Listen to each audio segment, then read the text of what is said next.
Hey everyone, and we are in our last week of classes here. So sorry that this is the way our class had to come to an end this semester. Being on quarantine, I've really missed seeing you guys since I last saw you before spring break. But it does feel good to be looking forward to being done with classes and getting to enjoy this summer here. So we are going to be entering into week 6 of quarantine and the last week of the semester. And so you're going to be pretty excited about this week here. So looking at what the expectations are for this week, obviously you're going to complete this current YouTube lecture that I am speaking on right now. I am going to have a Zoom meeting on Thursday, April 30th. So if you are in my 12:15 to 1:30 class, your time is at 12 o'clock noon. If you are in my 1:40 class to 2:55 class, you're in the 12:30 Zoom class or meeting. And then if you are in my final class, my 3:05 to 4:20, the 1 o'clock p.m. meeting is for you all. However, I do understand that there are going to be people that are not going to be able to make a certain time or not be able to make any of them. So basically what these meetings are for are going to be for bonus points. You're going to get 10 bonus points on your final if you come to one of these meetings. If you are, let's say you're in my 12:15 class, but you don't get off work and get home until 1 o'clock, if you come to the 1 o'clock meeting, you'll still get the bonus points. It's not a big deal. If you need to switch a time, or if maybe you have a class meeting with another class at a certain time and you would need to come to a different time. So I'm pretty flexible.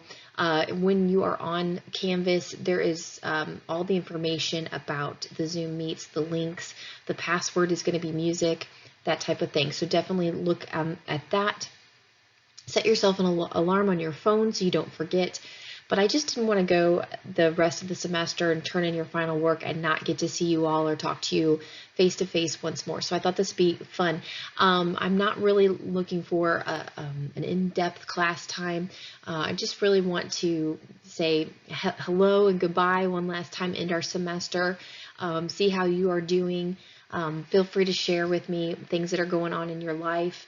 And then also, if you have any questions about the final, which I'll explain here in a few minutes, that would be the time to bring up those questions and I can kind of talk you through some of them.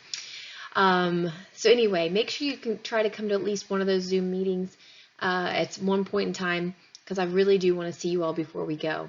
Another thing here is the recorder quizzes are going to end after this week. So you have one more recorder quiz that is due on Friday, May 1st. Obviously record yourself and upload like normal. There are going to be no new lines this week. So if you need to go back to last week's video and go over those lines, for your current line that's due this week, you can do that. At one point in time, I had planned to do another video, and I just figured we're at the end of the semester. It's already been a crazy semester. We already have gone further in the book than I normally get to in class, so it's a good place to stop. I usually like to do a few fun lines. So if you are interested in just having a video just to work with, you can, or I can get that up for you. But if I don't hear anything, I'm probably just not going to worry about it. I've already recorded it, so it wouldn't be that big deal to put it together. You could also obviously use your CD if you want to go further on in the book. Some of these lines are going to be a lot of fun.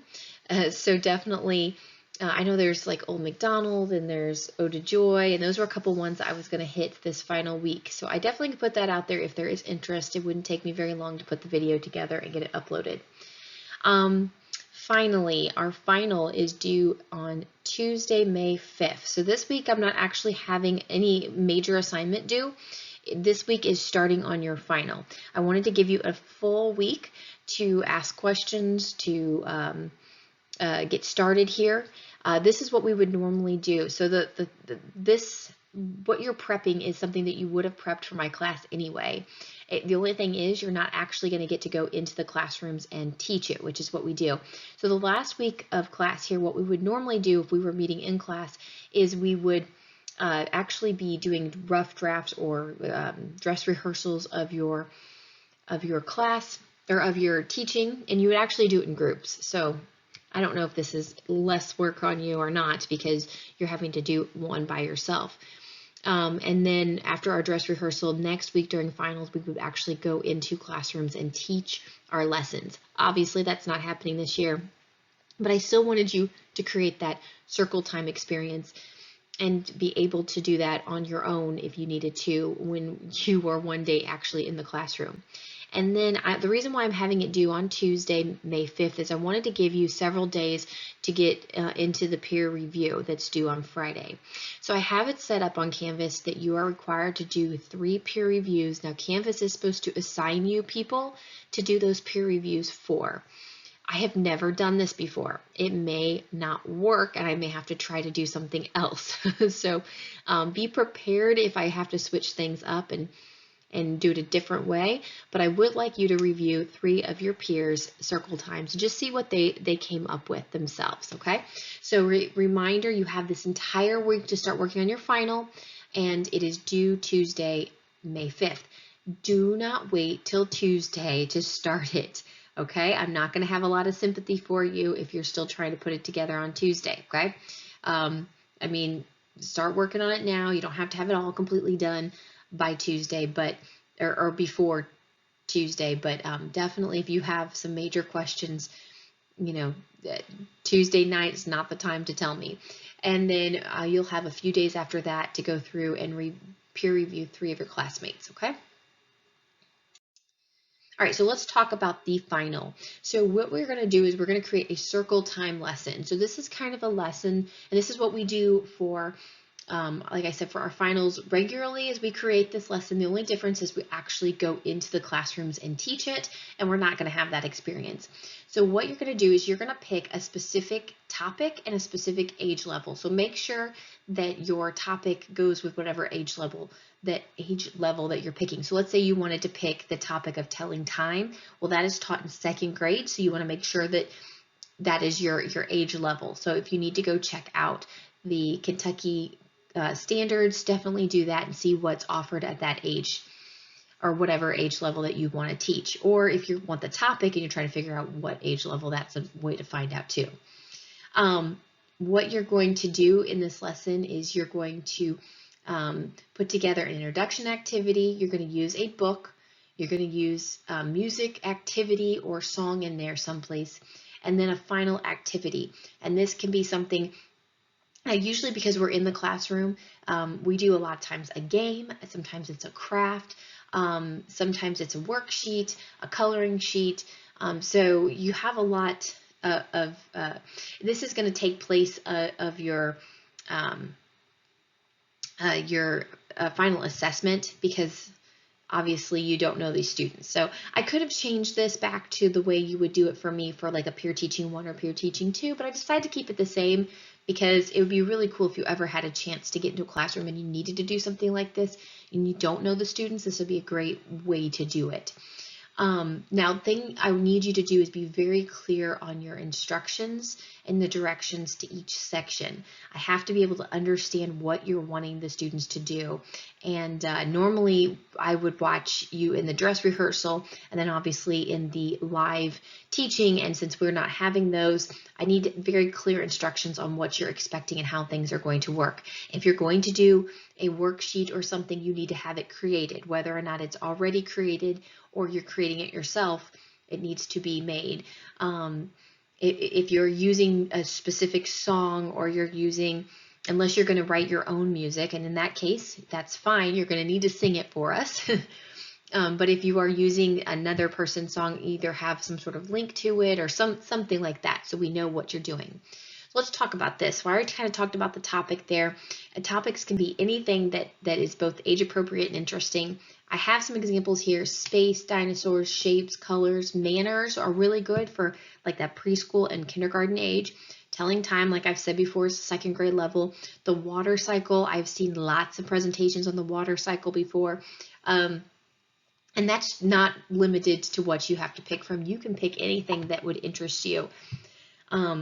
Excuse me, I've seen lots of really awesome lessons. I wish I had videos of them to put up for you. I think I'm going to make a bigger effort to record in the future since the situation that we're in, but it is what it is. An introduction activity to this topic, that's going to be worth 25 points. Now, Generally, when we do these for our classroom situation, it would be a 20-minute lesson because we would have 25 minutes in a classroom when we go in. And so I say 20 minutes in case things bleed over. A lot of times that final activity takes a little bit of extra time with kids. And so that's kind of what I want you just to prep, a 20-minute worth of lesson.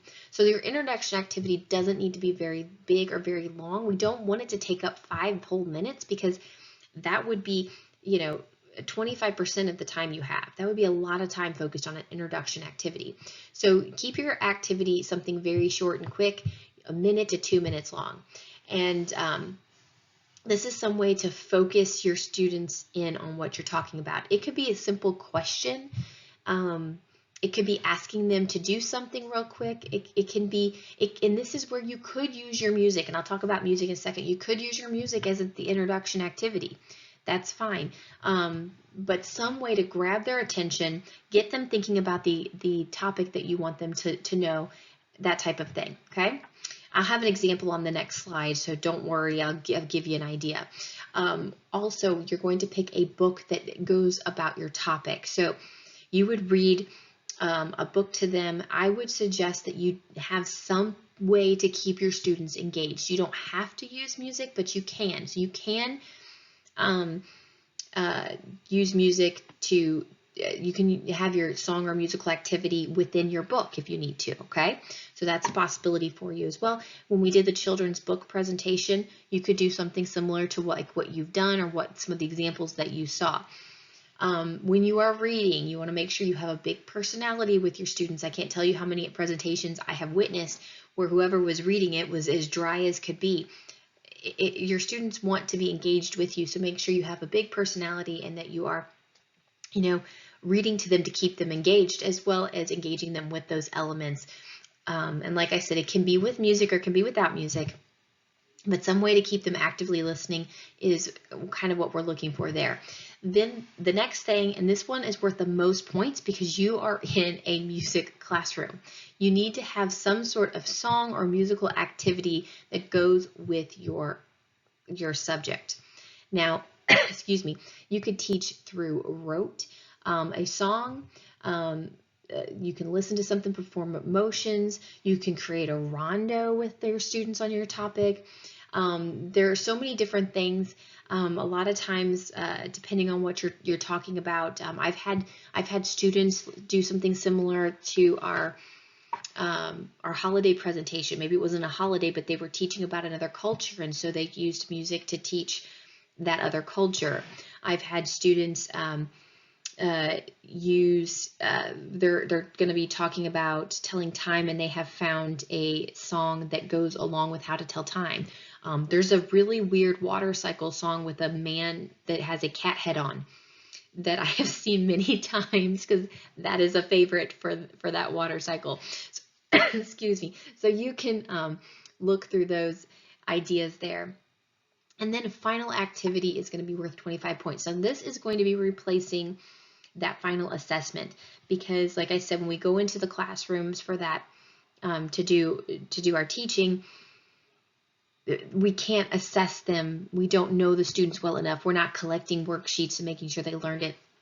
So in place of it, we kind of have a wrap-up activity, and that's what I want you to come up with. How can you conclude your activity? This can be a short game. It can be a coloring sheet. It can be a craft. A lot of times it's just so fun to see what you guys come up with for these final activities with these topics. So basically what I want you to do after you come up with your little lesson plan, I want you to upload your lesson plan by Tuesday the 5th. Include a video explaining your presentation. It can be on PowerPoint, like I'm doing this current one right here. You can put it on a PowerPoint and show pictures and just do the voiceover if you want, but you don't have to. You'll know if you want to do it or not. If the holiday presentation went well. If it didn't go well and it was difficult, you may not want to do that. You may want to just record yourself talking and showing us, but I would love to hear your explanation of each activity. And then you will have until Friday, the last day of the semester, the 8th, to peer review 3 classmates. That's worth 25 points. If you choose not to do that, you're going to get 125 out of 150, possibly. I mean, assuming you don't lose points in other areas. And that's up to you. I know some people would rather just be done with it, depending on what your grade is. You may decide you don't need those 25 points there, so it's up to you. They are supposed to be assigned through the computer. I have actually never done this on Canvas. So if it does not work, if for some reason you don't get that information on who you are supposed to peer edit, I will figure something else out. Kind of gonna fly by the seat of my pants. So Wednesday morning I will get up, and if you do not have 3 people assigned to you, or I don't know how that would work exactly, I will put up a discussion board and have you guys throw your information up there, and then we can just assess it. You can pick 3 people. So that may be the way I work around this, but hopefully it all works out according to the computer. Be sure that when you are giving your peer review, that you are giving feedback to them to help them grow as a teacher. That's the point of this, not just you're amazing and this presentation was awesome, I love it. Okay, although that is very sweet, we want to make sure that you're giving them information that will help them grow as a teacher. All right, so here is my example for you. I've decided my topic was going to be an ocean habitat. We're going to talk about habitats, and then we're going to talk specifically about the ocean. And so this is going to be a kindergarten level. So my introduction activity is I want you to think of something that lives under the ocean. Okay, and we're going to go around the circle, and we're going to see how many living creatures we can come up with that live under the ocean. And so assuming that there's 20 students in a class, we would give them each, hey, all right, right now I want you to think, because this is kindergarten. If you sit there and wait for them to answer, sometimes it can take a while. All right, everybody, think of an animal that lives in the ocean. All right, what is that animal? And you go around the room, and they would answer things like octopus, fish, starfish, seahorse, all these different animals. And that would be our quick introduction activity. Boom, we're done. Then I would read the book Under the Sea by Anna Milbourne, and I'm going to put up a poster board with a sea landscape, or possibly put something on the smart board with the sea landscape. And then I'd hand out pictures of the creatures that are in the book. And then as I'm reading the book, every time that creature comes up, or the creature that the student has in their hand, they're going to come up and they're going to add it to our sea landscape. So when I get to octopus, the students that have an octopus are going to come put it up on the sea landscape. And so the only thing you want to make sure is you want to know how many students are in your class. So if there are 20, and let's say there are 10 animals in the book, you're going to have 2 of each, so that each student has 1, and so you'd have 2 of that animal pop up there. Okay. Now that is not a musical example for you. I know I know you've seen a ton of different musical examples with the children's book project, so I wanted to give you something new there. All right, the next thing we would do, this is going to be my musical activity, is we're going to use the Goldfish song by Laurie Berkner Band, and they're going to listen to it and act out the motions as they hear it. Now we've talked about this song a while ago. I don't remember what exact lesson, but I know we talked about this song, and I actually had you listen to it a little bit. The link is included on my Canvas example there, so if you want to listen to it, you can. I'm not going to play it on here for a couple of reasons, because I don't want to deal with copyright issues, but you could definitely use this song. They have to listen, they have to act out being a fish, they're sleeping, they wake up, they have to go swimming, and then they go back to sleep, they wake up, and they're dirty, so they take a shower, and then they swim again, and then they realize they're fish, they don't take showers, and then they go swimming and they go back to sleep. So there's 3 different scenarios. There's the shower, there's the riding a bike, and then there is brushing your teeth. And so it's a really, really cute song. It's about 5 minutes long, so it actually takes quite a while, but the kids, this is going to improve their listening skills, and they get to act out the motions. The next thing I would do here is our final activity. And so this is going to be the conclusion of our circle time. So I'd have them either go back to their desks, and I would hand out this sheet. Now you'll notice it's fairly empty. So what the students are going to do is I'm going to say, hey, pick 4 or 5 animals that live under the sea that are your favorite and add them to this landscape. So they need to draw them in and then color your page here. So that would be their final activity. It would be something that even if I couldn't stay any longer, they could still take it home and work on it, that type of thing. So this is just rounding out. This also does make a great final assessment. We've been talking about animals that live under the sea. What do they remember? Maybe they got to see some new animals in the book. Or maybe when they heard their friends at the introduction say shark, oh, I didn't think of shark. I'm going to add a shark in here. You know, so this is one way to kind of test their knowledge. Do they understand what a habitat was? Do they understand what kind of animals live under the sea? So this would be that final activity. So anyway, if you have any questions, please let me know. I have all of this information up on Canvas. And of course, bring any questions you have to Zoom on Thursday, and I will hopefully be seeing all of you very soon. Have a great week, and we are almost done.